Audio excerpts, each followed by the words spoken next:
मंडळी, जशी दृष्टी असते तशी सृष्टी असते. इंग्रजीत एक म्हण आहे, out of site is out of mind. जे दृष्टीआड झालं ते सृष्टीआड होतं, ते आपल्या आयुष्यातून सुद्धा निघून जातं. म्हणजे जशी आपली प्रवृत्ती आहे, जसा आपला मनाचा भाव आहे, तसंच आपल्याला सगळं दिसत असतं. कावीळ झालेल्या माणसाला सगळं जग अगदी पिवळं दिसतं असं म्हटलं जातं. हे सगळं सांगण्याचं कारण असं आहे की आज 12वा दिवस आहे. संत तुकाराम महाराजांचा 12वा अभंग मी आपल्या पुढे घेतोय. संत तुकाराम महाराज त्यांच्या अभंगामध्ये असं म्हणतायत की आंधळ्यासी जन अवघेचे आंधळे, आपणासी डोळे दृष्टी नाही. आंधळ्यासी जन अवघेचे आंधळे, आपणासी डोळे दृष्टी नाही. रोग्या विषतुल्य लागे हे मिष्टान्न, तोंडासी कारण चवी नाही. तुका म्हणे शुद्ध नाही जो आपण, तया त्रिभुवन अवघे खोटे.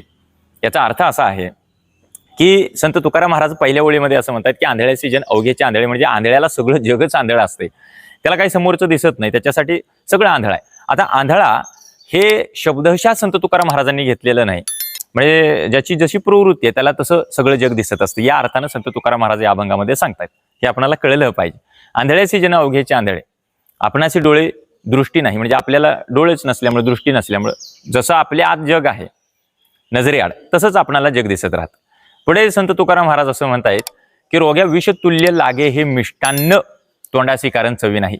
म्हणजे रोगी माणसाला किती जरी अन्न दिलं त्याला तोंडाला चव नसल्यामुळं ते विषासारखंच लागतं. रोग्या विषतुल्य लागे हे मिष्टान्न, तोंडासी कारण चवी नाही. चव नसल्यामुळे सगळं विष लागतं.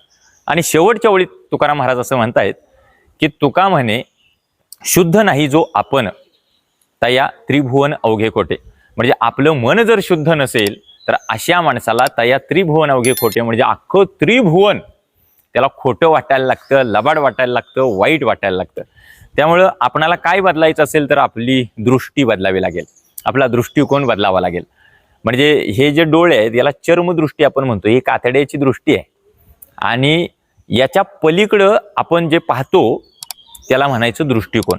शाळेत आपण त्रिकोण शिकलोय, काटकोन शिकलोय, चौकोन शिकलोय, षटकोन शिकलोय, सगळे कोण शिकलोय, पण एक कोण शाळेनं आम्हाला शिकवला नाही, त्याचं नाव आहे दृष्टिकोन. तो दृष्टिकोन आमच्याकडे तयार झाला पाहिजे. मग समोर एखाद्या माणसाला 4 माणसं असतील तर त्यांना एखादी वस्तू समोर दिसते, ती डोळ्यांनी जशी दिसते तशीच फक्त असते असं नाही, तर त्या गोष्टीच्या, त्या वस्तूच्या पाठीमागं काय आहे, पडद्याच्या पाठीमागं काय लपलं, हे पाहण्यासाठी तुमच्याकडे दृष्टिकोनच असावा लागतो. आता मी पत्रकारितेचं शिक्षण घेत होतो त्यावेळी काही गोष्टी आम्हाला तिथं शिकवल्या होत्या की between the line and bottom the line. म्हणजे समोर जी बातमी दिसते त्या बातमी पाठीमागं एखादी बातमी असते आणि ती पाहण्यासाठी दृष्टिकोन असावा लागतो. समोर जे दिसतंय त्याच्या पाठीमागं बरंचसं जग असतं, ते पाहण्यासाठी सुद्धा एक प्रकारचा दृष्टिकोन आपल्याकडे असावा लागतो. त्यामुळे आपण आंधळं बनून चालणार नाही, डोळस व्हावं लागेल. आणि डोळस म्हणजे फक्त आपल्या डोळ्यांनी समोर जे दिसतंय, चांगली नजर आहे अजून, याला डोळस म्हणता येत नाही. डोळस याचा अर्थ पारखपणाची जी भावना जी आहे, पारखून घ्यावं लागतं ना एखादी गोष्ट, त्याच्यासाठी ती डोळस प्रवृत्ती असावी लागते, त्याच्यासाठी दृष्टिकोन असावा लागतो आणि तो आपल्याकडे असायला पाहिजे. मला एक सहज आठवलं म्हणून तुम्हाला उदाहरण सांगतो. एक वडील त्यांच्या लहान मुलाला घेऊन असे बाजारातनं निघाले होते आणि एक फुगेवाला फुगा विकत बसला होता. मग काही मुलांनी त्या ठिकाणी फुगे घेतले, कुणी निळ्या रंगाचा घेतला, कुणी लाल रंगाचा घेतला, कुणी पिवळ्या रंगाचा घेतला. ते फुगा फुगवायचे आणि हवेत सोडायचे. मग एक छोटा पोरगा त्याच्या वडिलांना घेऊन तिथे गेला आणि फुगेवाल्याला म्हटला, मला तसला लाल रंगाचा नाहीतरी निळ्या रंगाचा फुगा पाहिजे. तर फुगेवाला म्हटला, हे बघ बाबा, माझ्याकडे फक्त काळ्या रंगाचा फुगा शिल्लक राहिलाय, तुला घ्यायचा असेल तर घे, नाही तर माझ्याकडे आता दुसरा पर्याय नाही. तर तो मुलगा रडायला लागला. वडिलांच्या जवळ हट्ट धरला की मला काळ्या रंगाचा नको. आणि त्यावेळी वडील मुलाला समजावून सांगतायत, बाळा, फुगा कुठल्या रंगाचा आहे हे महत्वाचं नाही, फुगा हवेमध्ये उडण्यासाठी त्याच्यामध्ये पहिल्यांदा हवा भरावी लागते. अर्थात ती हवा जी आहे ती आपल्या दृष्टिकोनाची हवा आहे, ती आपल्या कर्तृत्वाची हवा आहे, हे आपण लक्षात घेतलं पाहिजे. त्यामुळं समोर जे कुठल्या रंगाचं आहे, एखादाचा आकार कसा आहे, हे फार मॅटर नाही करत, तर त्याच्यासाठी आपला दृष्टिकोन फार महत्वाचा असतो. आपणाला दृष्टिकोन निश्चितपणानं बदलावा लागेल आणि दृष्टिकोन बदललं तर सगळं जग आपल्याला चांगलं दिसू शकतं. महाभारतामध्ये सुद्धा युधिष्ठिराला बरं का, भीष्म पितामचारी जे होते त्या भीष्मांनी सांगितलं होतं, जा पृथ्वीवरचा मला एक प्रचंड वाईट माणूस शोधून आणून दाखवायचा. अख्खी पृथ्वी त्यावेळी पालथी घातली होती बरं का, अख्खी पृथ्वी पालथी घातली आणि तो परत आला, म्हटला मला एकही वाईट माणूस सापडला नाही.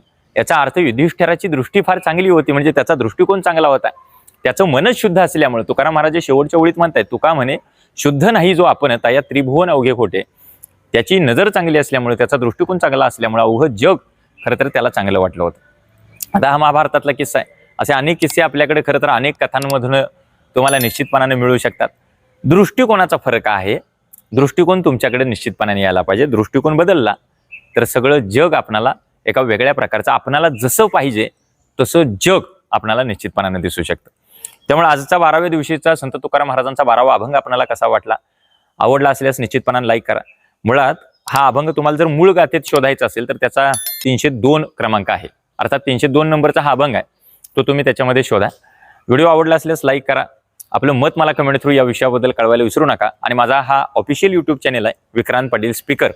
असे नवनवीन व्हिडिओ पाहण्यासाठी माझ्या या यूट्यूब चॅनलला सुद्धा मनापासून सबस्क्राईब करा. रामकृष्ण हरी. धन्यवाद.